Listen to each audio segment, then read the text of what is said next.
Manila, Philippines. Panicked families run for their lives. Their high-rise apartment building is beginning to tilt. An urgent evacuation is underway when suddenly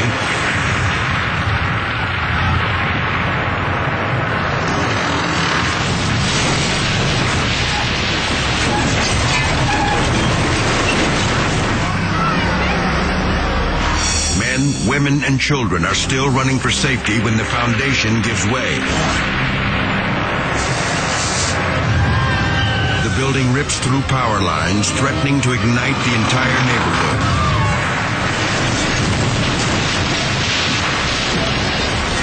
The tower finally comes down in a massive pile of pulverized concrete and steel. Hundreds are now homeless. Their possessions gone forever. Yet amazingly, no one is killed or even injured. Shoddy construction is blamed for the disaster. Criminal charges are filed against the building's owner. He's lucky they don't include murder.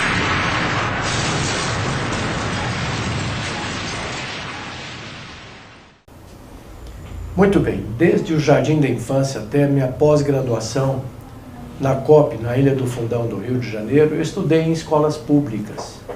Eu me senti agora no dever de cidadão de poder devolver para a comunidade técnica o que eu aprendi, o que eu vi na minha experiência, pois nesses 44 anos de magistério na Universidade de Brasília e outros 10 na Faculdade de Engenharia e Esplan, e mais perto de 11 mil contratos e obras das quais eu fui responsável da técnica, achei por bem devolver um pouco dessa experiência, esse conhecimento para todos aqueles que pudessem me ouvir.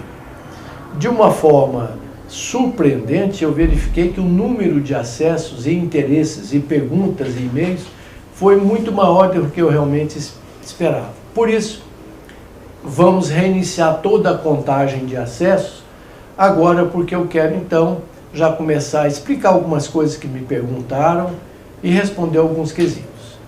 Muito bem, a primeira grande pergunta é se existe alguma apostila do que eu estou mostrando lá. Na realidade, não existe mais apostila do que eu tenho falado lá sobre sapatas, estacas, tubulões, patologia, etc. Porque essas apostilhas, alguns anos atrás, já foram sendo transformadas em livros. O mais importante deles, o mais completo, é esse livro de Engenharia de Fundações, que não está na sua forma final ainda, porque são 800 páginas. Então, de tempos em tempos, a gente faz uma tiragem, eu peço ao editor para fazer uma tiragem pequena, para atender aqueles pedidos emergenciais. Ele trata, de uma certa forma, de tudo sobre fundações, com ênfase naquilo que os grandes escritórios de engenharia fazem, que é a aplicação de métodos semi-empírico estatístico, mas de uma forma moderna. Também o seu capítulo 17, que é muito interessante, tem toda a parte de patologia, recalques admissíveis, fatores de risco e outras novidades que resultado das minhas pesquisas. Em segundo lugar, também publicado pela COP, na época, um livro sobre sondagens. O primeiro livro de fundações, ele está de uma certa forma esgotado. De tempos em tempos, como eu disse, faça uma pequena tiragem. Se alguém, ainda assim, se interessar e fazer parte da nossa lista de pedidos, por gentileza, basta mandar um e-mail para infrasoloengenharia@gmail.com. Ao final eu repito novamente. O segundo livro é Sondagens, que foi na realidade o primeiro livro de sondagem publicado no Brasil, que foi publicado a primeira versão em 1972 na COP. Ele tem praticamente tudo sobre sondagem, todos os tipos de sondagens, os cuidados, prós e contras, e o mais importante, correlações com parâmetros geotécnicos. Se alguém se interessar por esse livro, não está disponível ainda, mas poderá entrar na lista da próxima tiragem. Basta mandar um e-mail para infrasoloengenharia@gmail.com. E finalmente que ainda está no prelo, que também foi muito solicitado, é esse de danos causados por recalque. Aqui nós discutimos todo tipo de recalque sobre a ótica do solo e da estrutura e quais são os limites em particular. E eu insisto em chamar a atenção aqui, como tenho chamado nas palestras que falo ou que faço, é que o recalque mais letal não é o diferencial como todo imagina. O recalque diferencial realmente é muito ruim, mas o distorcional é aquele recalque letal que vai fazer sua obra rachar ou eventualmente desabar. Então, através da análise de perto de 700 obras que eu creio que já analisei até hoje, eu construí uma relação chamada fator de risco, que pode dar uma certa noção de qual é o risco que aquela obra tem em entrar em colapso. Esse ainda está no prelo, não está em condições de ser publicado, nem tiragem experimental ainda.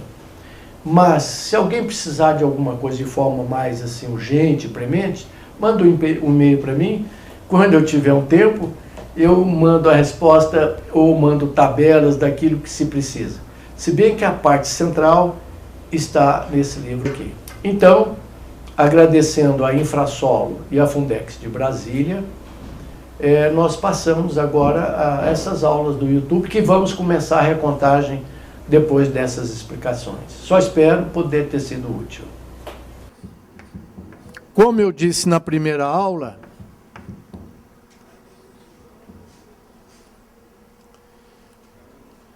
a função precípua de uma fundação é transferir carga do pilar para um terreno competente, que não vai gerar recalque acima do que a estrutura suporta. Também lembra-se, eu acho que da observação profissional número 1. Toda obra recalca, não apavora não, toda obra recalca. Mas toda estrutura suporta um certo recalque, não é?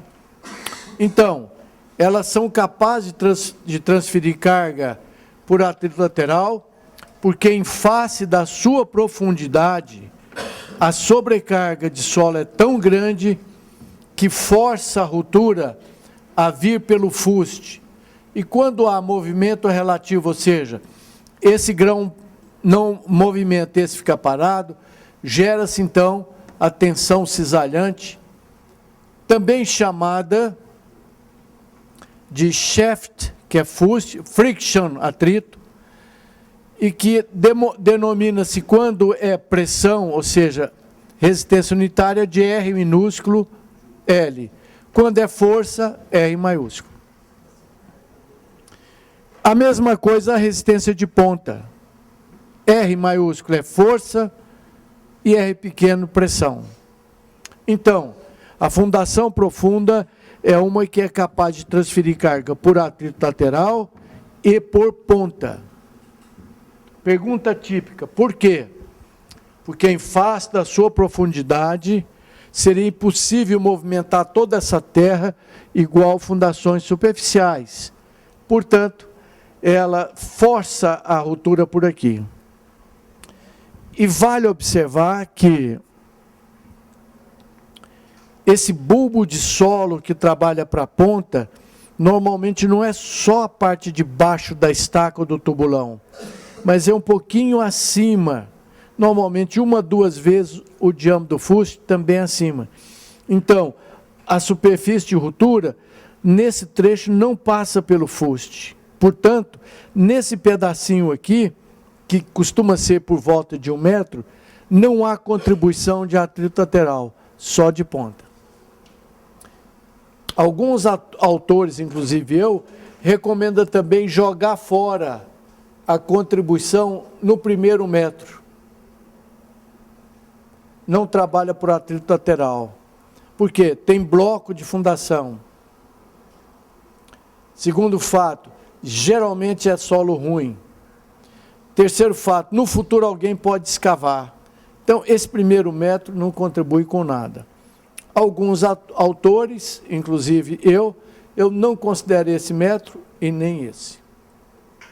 No atrito lateral, na ponta sim. Então, essas fundações, como todas as outras, trabalham a resistência total que ela é capaz de sustentar é a soma da lateral mais a ponta. Então, definição de fundação profunda é essa. Nós temos grandes representantes desse tipo de fundação. Estacas pré-moldadas.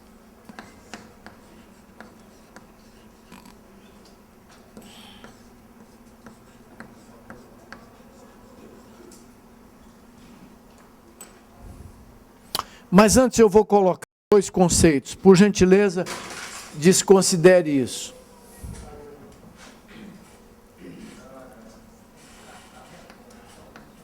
Quando eu for mostrar o cálculo das fundações, eu vou projetar slides de vários exemplos de cada tipo de fundação. Mas em termos de fundação por estaca, tem 2 conceitos que eu não posso deixar de colocar aqui. O primeiro é o seguinte: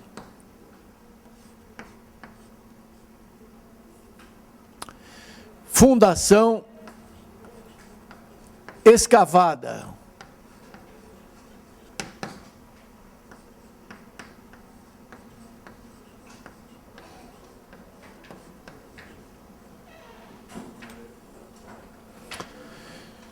Uma fundação é dita escavada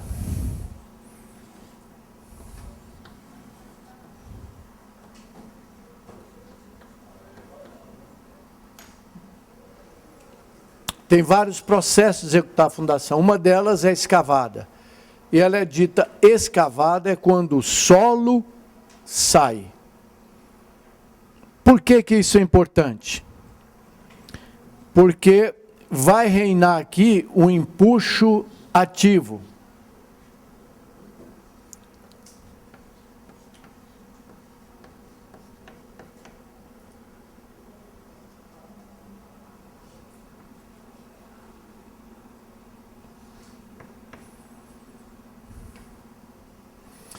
Que é o menor dos empuxos. O nome é trocado, o empuxo passivo é o maior. Eu acho que todo mundo se lembra disso. Você é Edilene? Edilene. Por que que você acha, o que que te disseram, por que que o empuxo ativo é menor do que os outros? Esses 3 empuxos, não sei se lembra. Ativo, passivo e no repouso. Menorzinho é o ativo, depois vem o repouso e vem o passivo. Você sabe por quê? Ou quando acontece um? Sabe o que que é empuxo? O que que é?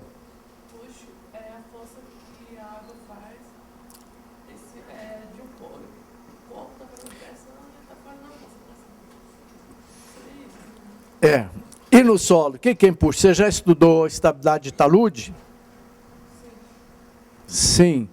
Quando você faz uma contenção, ela sofre um empuxo. Eu vou dar uma repassada nesse conceito. Muito bem.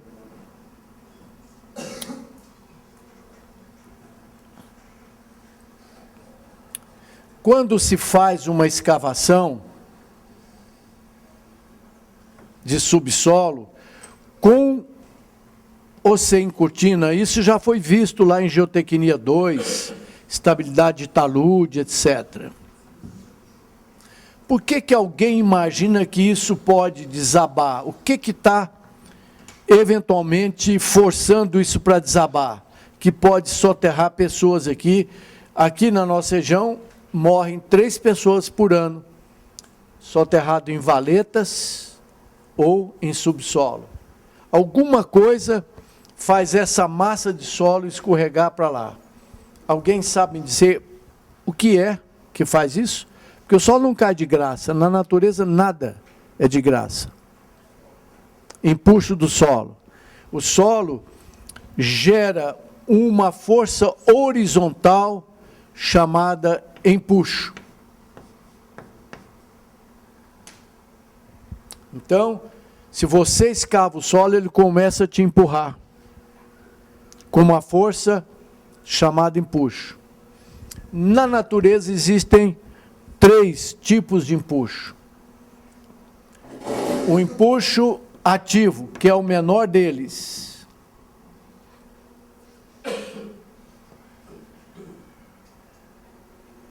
Acontece quando eu afrouxo o solo. Se eu enfiar uma pá no solo e tirar a terra, eu vou sentir ali naquela parede um empuxo ativo. Então, não existe definição melhor. Frouxou o solo, o empuxo é chamado ativo, é o menor deles. E representa 99% das nossas obras. Faça um tubulão. O tubulão é escavado. Eu afrouxo ou aperto o solo? Qual é o empuxo na parede? Ativo. É o maior ou o menor? Menor. Muito bem. Se por acaso, ou antes de escavar ou de mexer na obra, se eu não comprimir o solo, e se eu não apertar o solo, se eu não mexer, vai reinar aqui um empuxo chamado no repouso. Empuxo no repouso é 0. Não escavei nem comprimi, maior do que o ativo.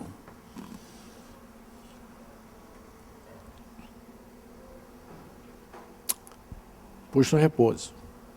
Se por acaso eu apertar o solo, por exemplo, eu faço uma cortina e ponho um grampo, um tirante que aperta o solo, estico o cabo de aço, ele aperta o solo. Ou se eu cravo uma estaca cravada, ela entra sem tirar o solo, eu aperto o solo. Ele vai sentir uma reação muito grande do solo, chamado empuxo passivo. Lembra que o nome é trocado. O empuxo passivo é muito grande, é uma espécie de reação do terreno. Então, empuxo passivo é o maior. Quando é que acontece? Aperta o solo. Estaca cravada, a contenção tem várias fases. Antes de escavar, reina empuxo no repouso. Escavou, empuxo ativo. Tanto é que é saudável. Você tem uma força na cortina, mas no momento que você frouxa a cortina, dá uma andada, ela também diminui o empuxo. Porque ela vai frouxar o solo. Para de desabar. Vamos entender. Se eu segurar a cortina ali, é empuxo no repouso. Mas no momento que eu escavei, já vira ativo. Só que quando eu vou frouxando o solo, eu uso a resistência do solo, o empuxo é chamado de empuxo ativo. É o menor deles. Fisicamente, por que um solo empurra uma estrutura minha e quebra, derruba um talude, uma escavação e mata? Porque é o efeito chamado de Poisson. Uma cortina desaba por causa desse empuxo, também desaba por causa dessa resistência ao cisalhamento aqui pequena. Mas se eu tenho duas bolas de borracha aqui, olha, encostada na parede, essas outras bilhões de grãos que tem aqui, olha, vai dar uma sobrecarregada aqui em cima, que é o gama H. A 10 metros de profundidade eu tenho 16 toneladas por metro quadrado. Esse solo tende a deformar na horizontal. Esse fenômeno de esborrachamento chama-se efeito de Poisson, representado por Mi. Aplicou uma força aqui, ela deforma na vertical e desloca na vertical. E é proporcional ao tal coeficiente de Poisson. De tal forma que o esforço, ou a deformação horizontal é igual ao coeficiente de Poisson, que multiplica a deformação vertical. Ou seja, deformação vertical é fácil de medir, a horizontal é complicada. Se eu tiver o coeficiente de Poisson do solo, eu saberia quanto é que ele desloca na horizontal. Só para se ter uma ideia, o concreto tem um coeficiente de Poisson de 0,2. Ou seja, se ele deformar na vertical 5 milímetros, ele vai deformar 0,2, que é 1 milímetro na horizontal. O solo, em geral, tem um coeficiente de Poisson de 0,3 a 0,4. Quanto mais duro o solo, menos ele esborracha. Então, pode cair até para um 0,28. Um solo mole, saturado, 0,45. Existe na natureza a água que tem o maior coeficiente de Poisson, que é meio. A água não deforma, a água é duríssima. Né? Mas o que ela deforma na vertical, deforma na horizontal. A neve, você pisa na neve, ela não te empurra, é fofona, ou seja, coeficiente de Poisson, ou seja, de esborrachamento é 0. Por isso, à medida que vai afundando, mais esborracha. Tanto é que uma cortina ou um talude de 1 metro, às vezes não desaba. Fui para 2, desaba. Por quê?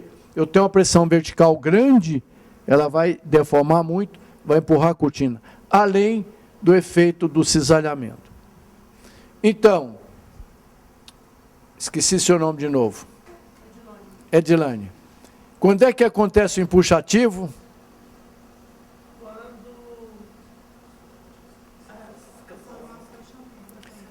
Você imagina por quê que quando afrouxa o solo, ele diminui a pressão?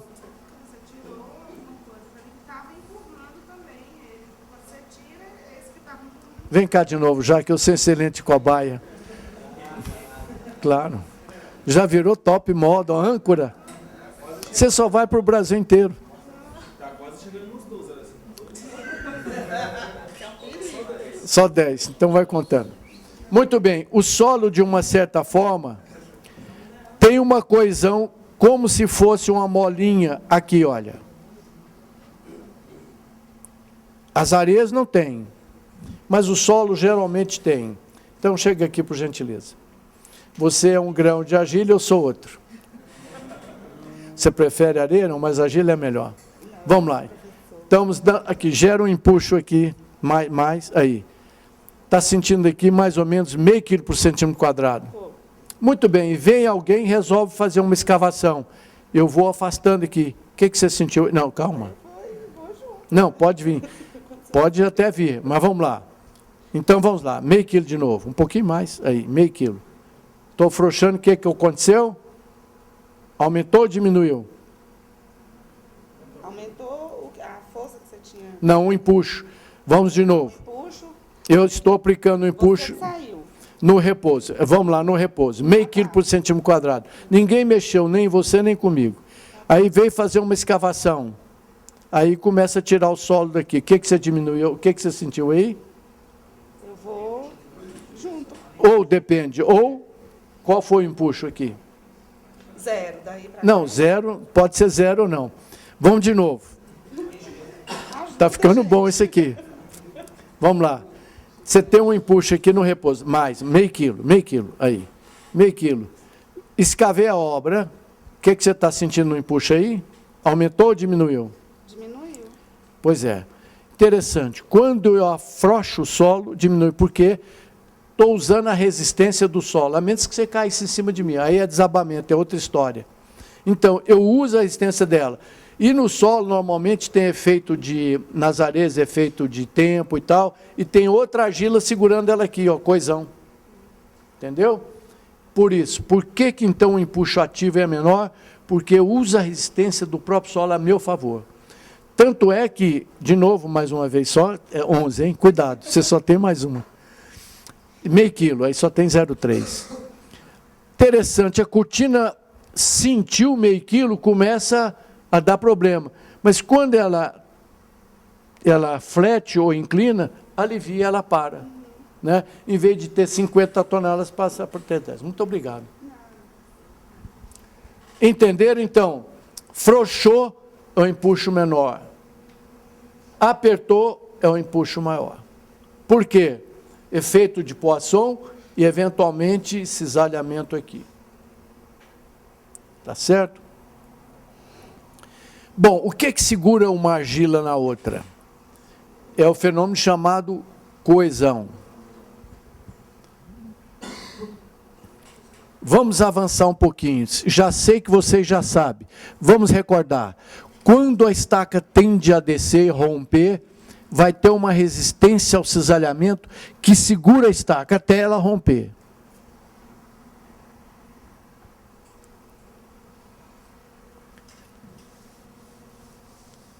Essa tal famosa tensão cisalhante, que tem um nome assim sofisticado, muito interessante, é muito importante. Porque quando há eminência de escorregamento de um talude, vai surgir aqui uma trinca. E ele vai escorregar e eventualmente soterrar quem tiver por aí. Por que que se escorrega? Porque um grãozinho que está aqui em contato com outro grão sofre nesse contato. A tensão cisalhante, qual é a direção dela? Paralela à superfície de ruptura. Então, todos os grãos aqui sofrem uma tensão cisalhante, meia seta, tal, atuante. Tende a fazer cair. Mas o solo tem a sua resistência interna. Qual é o seu nome mesmo? Alessandra?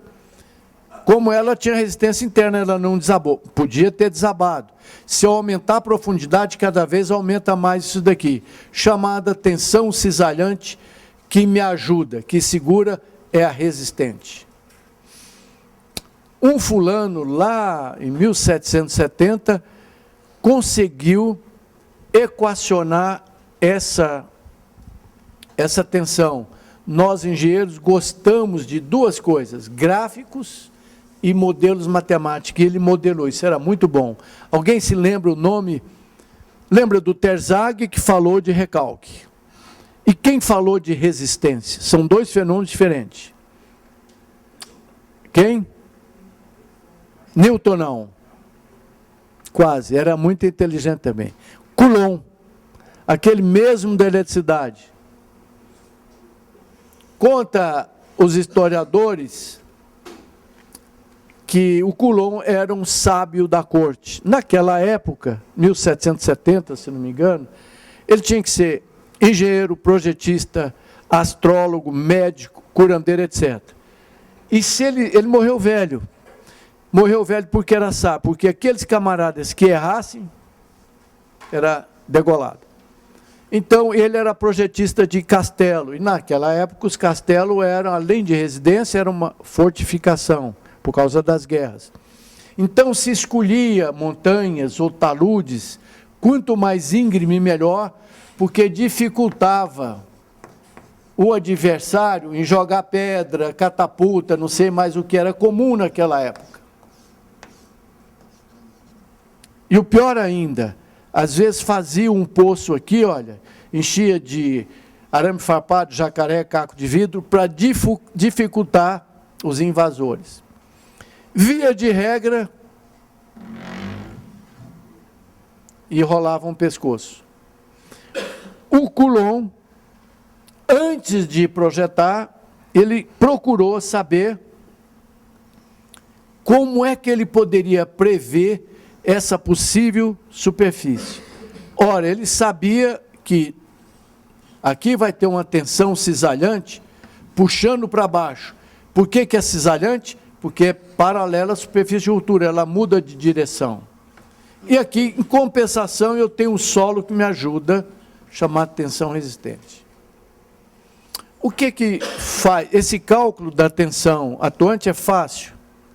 É o peso da terra, provável, porque ele estimava.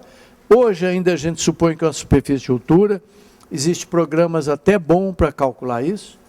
Então, o peso do solo, mais o peso do castelo, mais peso de carroça, mantimentos, a munição e famílias. Esse peso gera uma componente nessa direção. Gera duas componentes. Uma perpendicular, chamada de tensão normal, e essa de tensão cisalhante.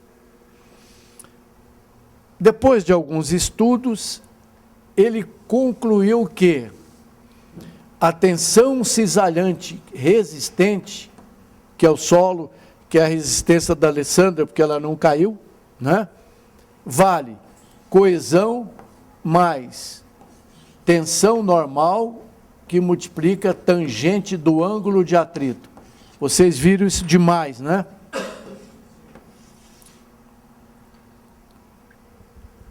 Isso lá em 1700. Então, se ele, com as amostrinhas rudimentares que ele fazia, ele estimava a coesão, estimava o ângulo de atrito. Hoje nós usamos ensaios triaxiais ou cisalhamento direto para achar exatamente isso. E calculava a tensão normal fácil, porque é uma componente. Peso é fácil de calcular, peso é fácil, né? Então ele fazia essa componente.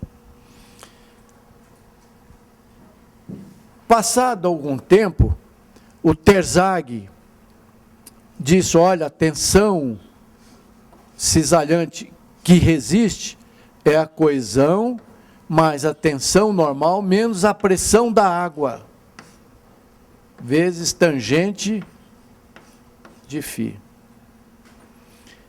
Ele praticamente revolucionou essa teoria. Ou seja, se eu tenho 2 grãozinhos e tem pressão de água que afasta um do outro, ele cisalha muito mais rápido. Lembra que a tensão normal aperta 2 grãos, né? Comprime 2 grãos. Daí, qual que seria melhor? Uma estaca escavada ou cravada? Por quê?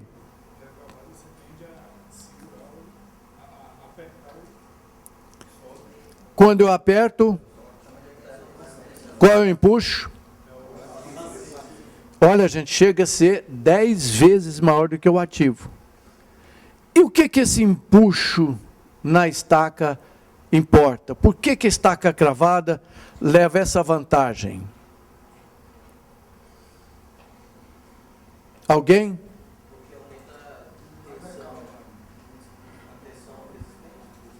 Aumenta a tensão cisalhante resistente. Como é que ela aumenta? Eu tenho um grãozinho aqui contra a estaca. Onde é que está a tensão cisalhante?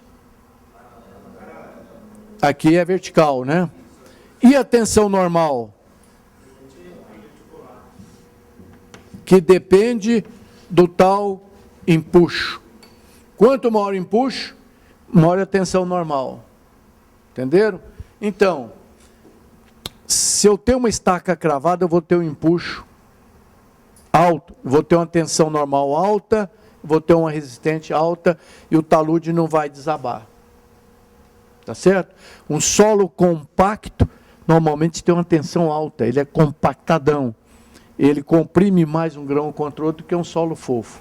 Além de que o solo fofo tem baixo ângulo de atrito e baixa coesão. Muito bem. Esse elemento chamado coesão, ele vem de 3 componentes básicas. Uma é chamada de coesão efetiva. Vocês já viram isso também. Que é uma... Está aqui, olha. Por que esse giz está aqui? Por que ele não desabou? Areia, eu conseguiria fazer isso? Não. Areia não tem coesão. Porque nas partículas da areia ficou neutro. O solo é como se fosse um pó de ímã. Entendeu? A coesão faz ele grudar um no outro. Esse aqui não, não é argila, é silt, tem menos coesão e é cozido. Eu tirei água, a sucção aumentou, por isso eu consigo fazer o giz.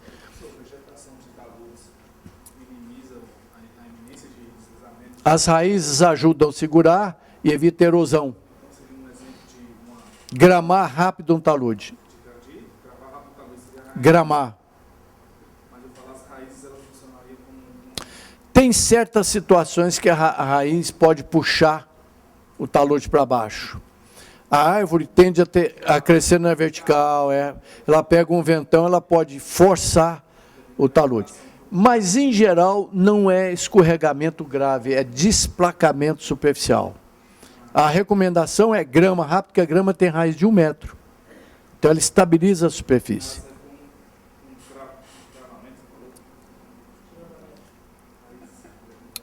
ajuda. E mais, evita de estar molhando o talude também na superfície. Porque quando você molha, o que acontece? Aumenta o peso. E protege, não deixa infiltrar água. Aumenta, tanto é que toda vez que você fizer uma escavação, protege em cima. Protege em cima, põe calha, cimenta, porque essa água vai aumentar o peso e perder resistência do solo. Aí a resistência ao cisalhamento, aqui resiste, vai para o espaço. Entendeu? Cuidado, eu sou perito em um monte de situações, vários casos. Casos, às vezes, muito elementar. Você vai fazer impermeabilização de subsolo, 3 metros, 3 metrinhos, né? Está infiltrando, não sei o que lá, ele cava uma vala. Não sei se lembra, 2 anos atrás, um rapaz ficou preso na 315 Norte. Uma valetinha de 3 metros. Bastou uma torneira estar lá em cima vazando, saturou, colapsou e espremeu o rapaz lá. Deu para tirar uns 2, mas um terceiro ficou preso. Tiraram ele.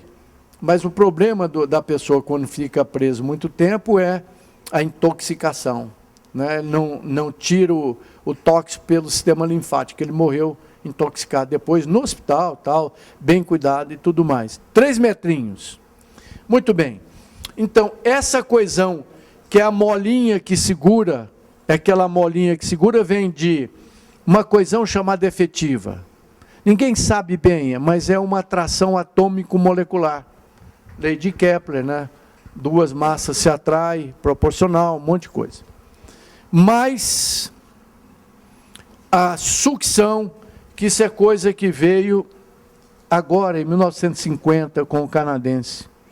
Ele viu que existe uma parcela muito importante chamada sucção. É a sucção que faz, quando você coloca um tubinho dentro da água, ela faz subir a água pelo tubo. Faz sucção. É uma diferença de tensão superficial. Você não consegue colocar uma agulha na água? Tem uma tensão superficial ali, que como se fosse uma rede elástica. Por que esse giz ficou duro quando eu sequei ele? Porque eu tirei água. Esse grãozinho está preso no outro, como se fosse um monte de molinha puxando, chama-se sucção. Choveu, eu perco uma parcela importante da coesão. E aqui, uma coesão de estrutura. Os solos lateríticos, que é esse solo vermelho. Por que esse solo é vermelho mesmo? Vocês já sabem disso. Excesso de ferro na constituição mineralógica. Choveu, já fui emendado com a África, lavou os sais. Ficou uma concentração de ferro grande. Esse ferro enferrujou, segurou como se fosse uma colinha. Mas quando molha, às vezes essa colinha não está tão segura, ele desmonta. Aliás, se eu vou... Alguém tem água aqui? Deixa eu ver se eu tenho uma. Tanto é que mata-borrão ele existe por causa da sucção capilar. Eu falei acho que na aula passada, né, se você tem um lençol prático 3 metros, faça colchão drenante. E quanto mais fino o poro, mais ela suga, porque para puxar tem o peso da água para subir. Uma gotinha só.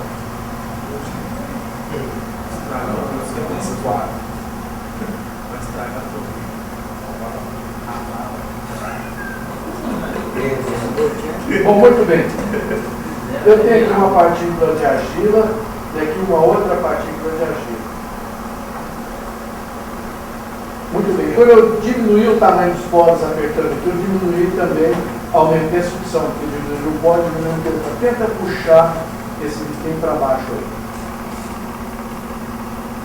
Não, deve assim na diagonal. Eu nem sei se deve diagonal. Pegou? Está sentindo a força de sucção aí? Vai que você fraco, cara. Puxa. Isso eu estou num poro grande. A argila tem poro microscópico. Se eu tirar mais a água aqui, mais força de sucção vai ter. Entendeu? É como se o ar apertasse e esticasse essa bolinha. Vou apertar mais.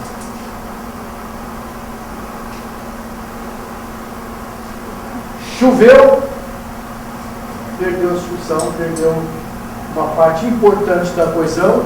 Perderam a parte importante da coesão, perdem resistência, talude, por isso é que na época de chuva, só terra contra gente.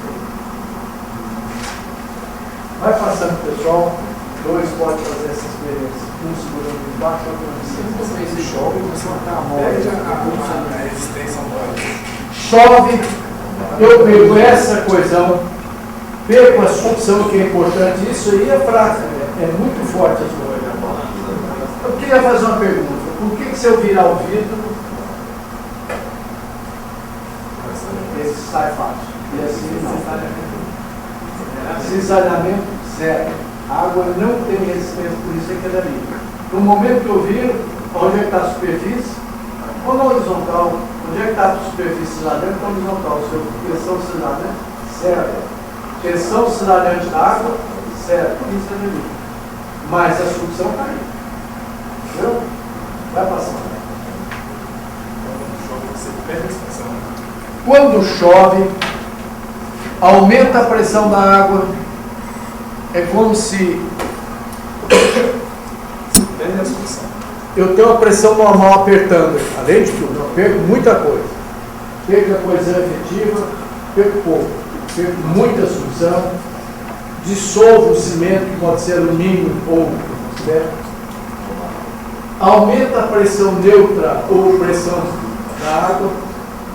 Veja bem, isso aqui é muito importante. Se eu tiver uma pressão da água igual a pressão que eu aperto aqui, zero, só fica a coisa.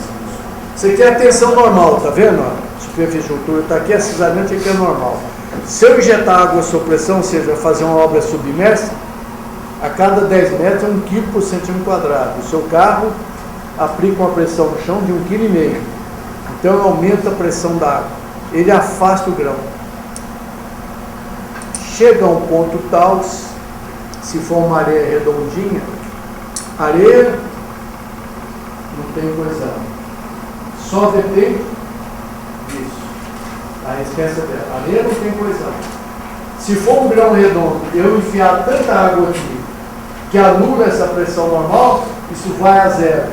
Multiplicar tangente φ é zero, zero, tensão cisalhante é zero. Que areia é essa? Movediça. Ela não é capaz, se ela for redonda. Se ela for chatinha nem garrancha, está querendo que você saia. Mas grão redondo, se aumentar a pressão da água, eu acho que todo mundo sabe, falar para vocês lá na Geotecnia 1, aquela base de foguete V2 que levou a bomba atômica para Hiroshima e Nagasaki. Na Alemanha, por questões de semanas, eles não ganharam guerra. Eles fizeram um laboratório enterrado em areia. Areia redondinha, estudada, chamava Pilha de Pilimund. Tinha uma camada de areia de 10 metros e tinha um lago. Então, vinha a tropa alemã, passava areia seca. Quando vinha a tropa aliada, que eram os americanos, ingleses e franceses, eles ligavam as bombas, pegavam a água do lago e pressionavam a água na areia, virava a água na areia movediça. Então, deve ter muito tanque, não sei o que lá, canhão enterrado na ilha de Pilimund. A mesma coisa os árabes quiseram fazer lá no deserto do Saara. Fazia os casamatas de bombardeio de canhão e tal, enterrados na areia. Só que hoje já se sabia que se eu lavasse areia, sumia. Então, antes de bombardear, eu jogava a bomba na areia, não acontecia nada, explodia na areia. Então, eles jogavam um jato d'água, areia, o que fazia, aí aparecia a casamata de concreto, eles bombardeavam e ganharam a guerra assim, né? Muito bem.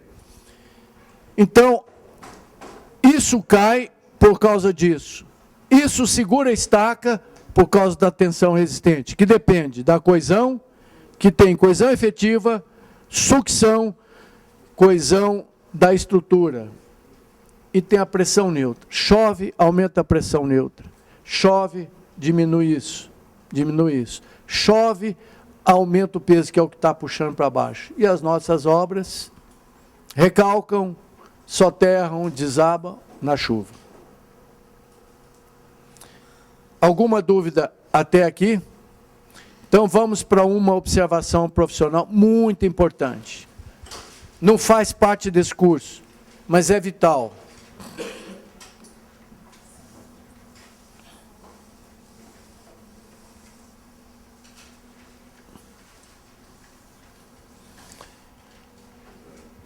Então mesmo, Alessandra, por que o empuxo ativo é menor deles? O nome é trocado, em ativo é o menor. Por quê?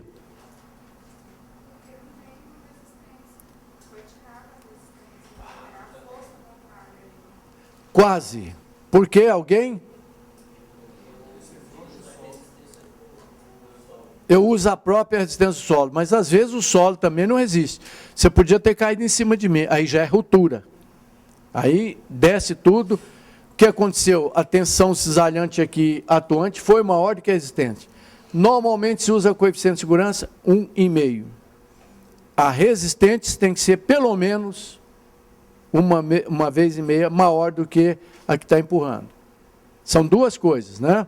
Uma é deformação, outro é ruptura. Então vamos lá. Ao escavar um talude,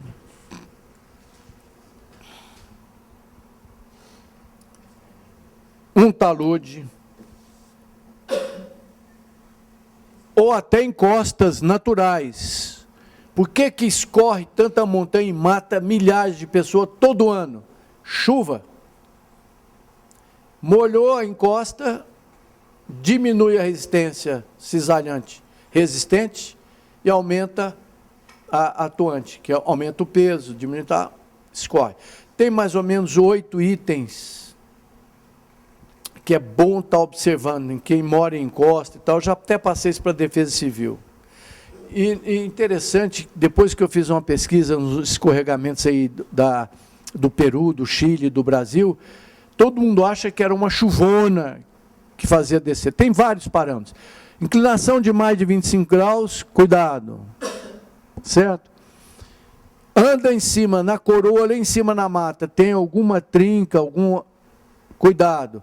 Já houve, tem faixas peladas no morro, já houve escorregamento, é possível que a geologia seja propícia.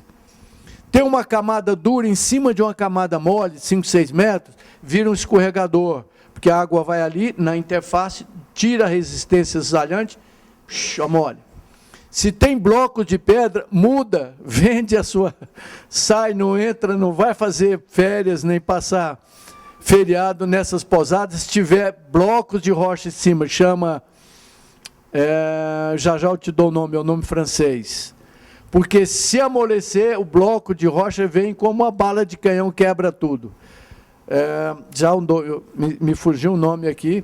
Se tiver bloco nessa situação, sai de perto porque é letal. Etc. E a tal chuva, precisa chover uma semana antes, aquela chuva chamada de molhar bobo. Depois o pique. A de molhar bobo prepara o solo para um desabamento. O pique acaba de matar. Então não é só uma chuva de 200 milímetros em poucas horas, não. É uma chuvinha, aquela de saturar o terreno. Saturou, aí a pesada acaba de desmontar tudo que tem. Portanto, as minhas, observei, já analisei 29 desabamentos.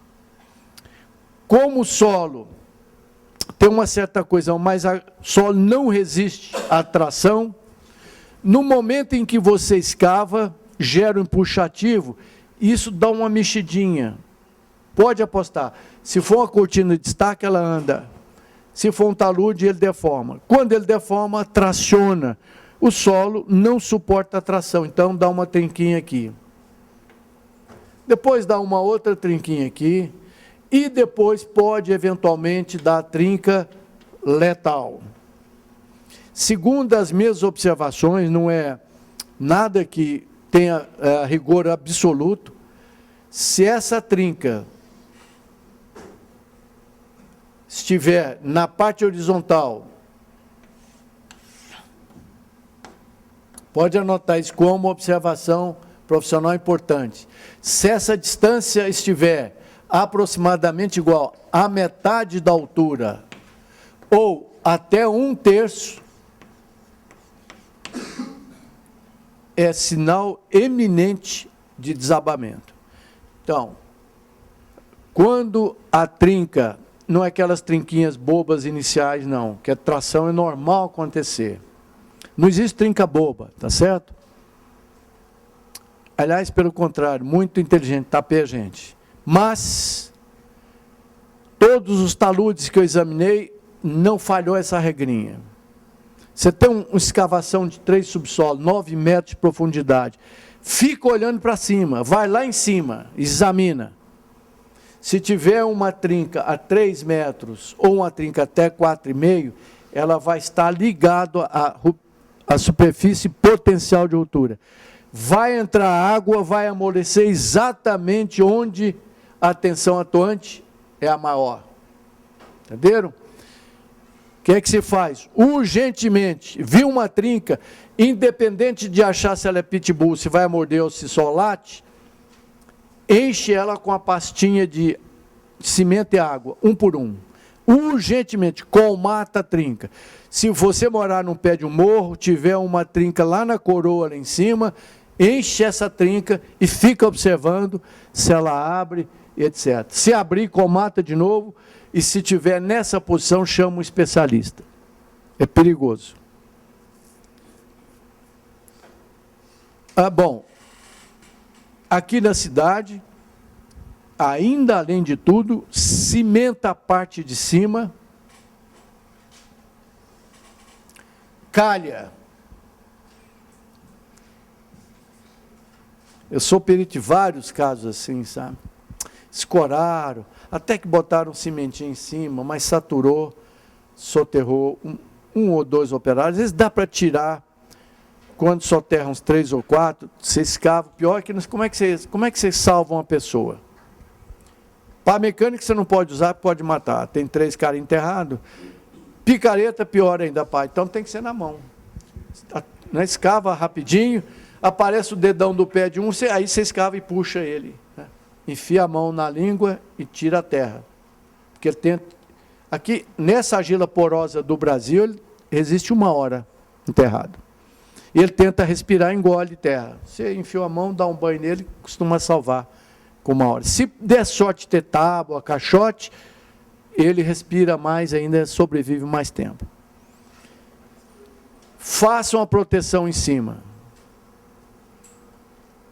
E examine a proteção para ver se trinca. Melhor ainda, em planta, não cimenta tudo não.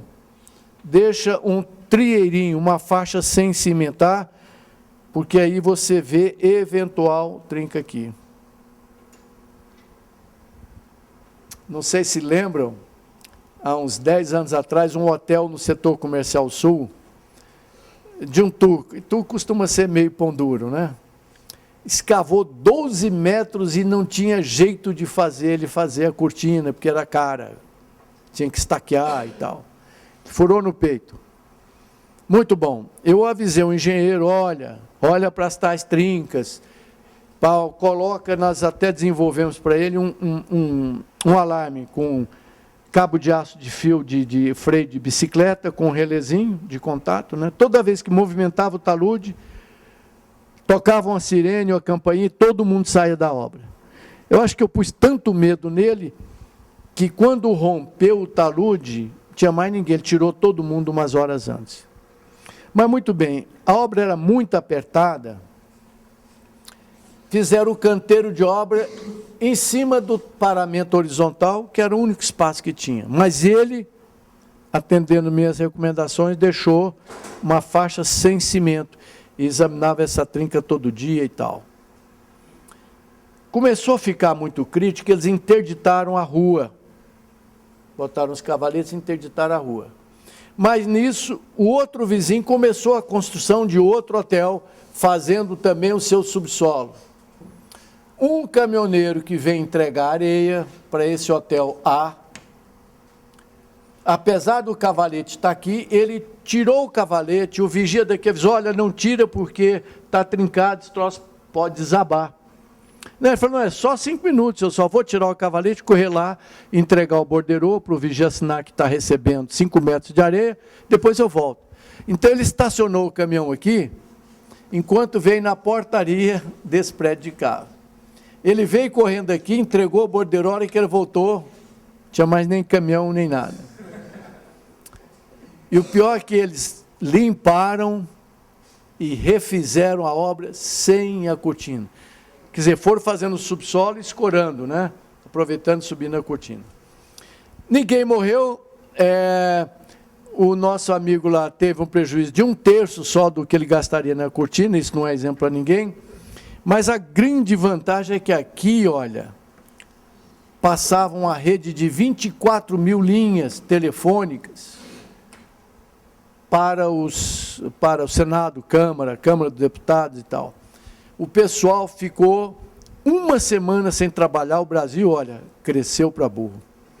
Foi uma maravilha. Até consertar essas 24 mil linhas de rede lá para os políticos. Muito bem. Segunda observação aí. Observação profissional número 9.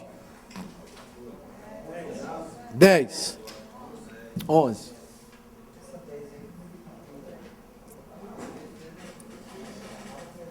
De uma maneira geral,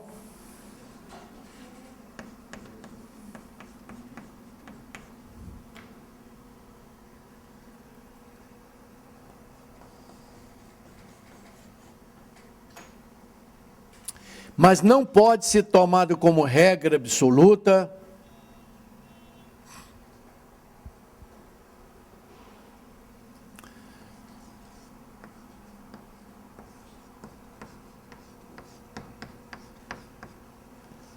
uma contenção flat ou deforma sem nenhum quadro patológico perigoso até 0,4% da altura, ou seja, um subsolo aí de 3 andares para baixo, que hoje é comum, cada vez que a cidade fica violentada, vão ter que fazer subsolo, porque fica inviável, né? Vai deformar 4 centímetros, normal. E no momento que ele deforma, o que acontece? Empuxo diminui. Ele para. Ou desaba. Se tiver muito ruim, cai. Senão ele só alivia o empuxo. À medida que deforma, o empuxo ativo vai diminuindo. Tanto é que se o solo for resistente, pode chegar a 0. Eu não consigo cortar na vertical. Cuidado, hein? Corte na vertical tem vida curta. 2, 3 semanas. Cuidado. Tanto faz na época de seca quanto de chuva. Então não fique perto de corte vertical muito tempo não. Se cortar, protege rápido, escora. Tem corte vertical que não tem cortina e está em pé. Eu já cortei 6 metros, mas era uma argila duríssima, muito dura. Então ela ficou em pé, eu só protegi com tela, aquela telinha de fantasia, não é tela de galinha não, e chapisquei com betume para fechar o talude, para evitar de encharcar. Lembra, encharcou, aumenta o peso, aumentou em peso, aumenta a resistência atuante que vai fazer cair. Então, até 0,4 pode ser considerado normal, pode ser. Toma cuidado. Isso não é uma regra geral absoluta. Recomendação: pendura prumo e deixa pendurado lá a vida inteira da cortina e da sua obra. Então, coloca um vergalhão aqui, pendura pezinhos, corpo de prova. Eu ainda recomendo, põe uma reguinha de plástico aqui e com aquela caneta de marcar texto que não sai, marca o 0. Ah, não, porque eu faço uma tabelinha, mas às vezes é difícil ler. Marca o 0, porque todo mundo vê se a cortina está saindo 0, né? Eu não estou preocupado com milímetros, então pega aquela canetinha de marcar texto que pode chover, não sai uma reguinha de plástico, vagabunda branquinha colada aí, eu de vez em quando vou lá e leio para ver a inclinação. Muito bem, tudo isso para explicar que a resistência ao cisalhamento nas estacas, que segura isso aqui, olha, lei de Coulomb. Eu tenho um cérebro que controla essa pressão. Eu consigo segurar um ovo. Porque os meus sensores aqui me dizem, ó, o ovo é rígido, é crítico, não deforma nada, então cuidado. eu não aperto demais para não quebrar e também não solto para ele cisalhar, né, para não escorregar. Então, o que eu tenho aqui? Tensão normal. Se eu quiser aumentar a carga do prédio, eu só aumentar a tensão normal, porque não tem coesão entre pele e aço, aqui não tem, só tem atrito. Eu seguro a estaca exatamente assim. Quanto mais apertado, maior a capacidade de carga, maior o empuxo, né? Aí eu vou ter, quando eu tenho uma força horizontal, que é o tal empuxo, também chamado de tensão horizontal, maior a resistência ao cisalhamento. Porque a resistência vale C mais sigma N menos U, tangente de φ. Muito bem, assim então, as fundações profundas são capazes de transferir carga para o terreno, por atrito e por ponta. Alguma dúvida até aqui? Pois não. Qual é a relação dessa transmissão por atrito e ponta? Meia na areia? Como é que é? Qual que existe? A pergunta dele é pertinente, mas alguém pode me dizer, o que ele está querendo saber é o seguinte: 200 toneladas do pilar, é 100 para o atrito e 100 para a ponta? Depende de quê? Da resistência aos alimentos, depende do diâmetro. Porque esse aqui é a unidade de pressão. Tensão cisalhante é pressão multiplicado pela área, força.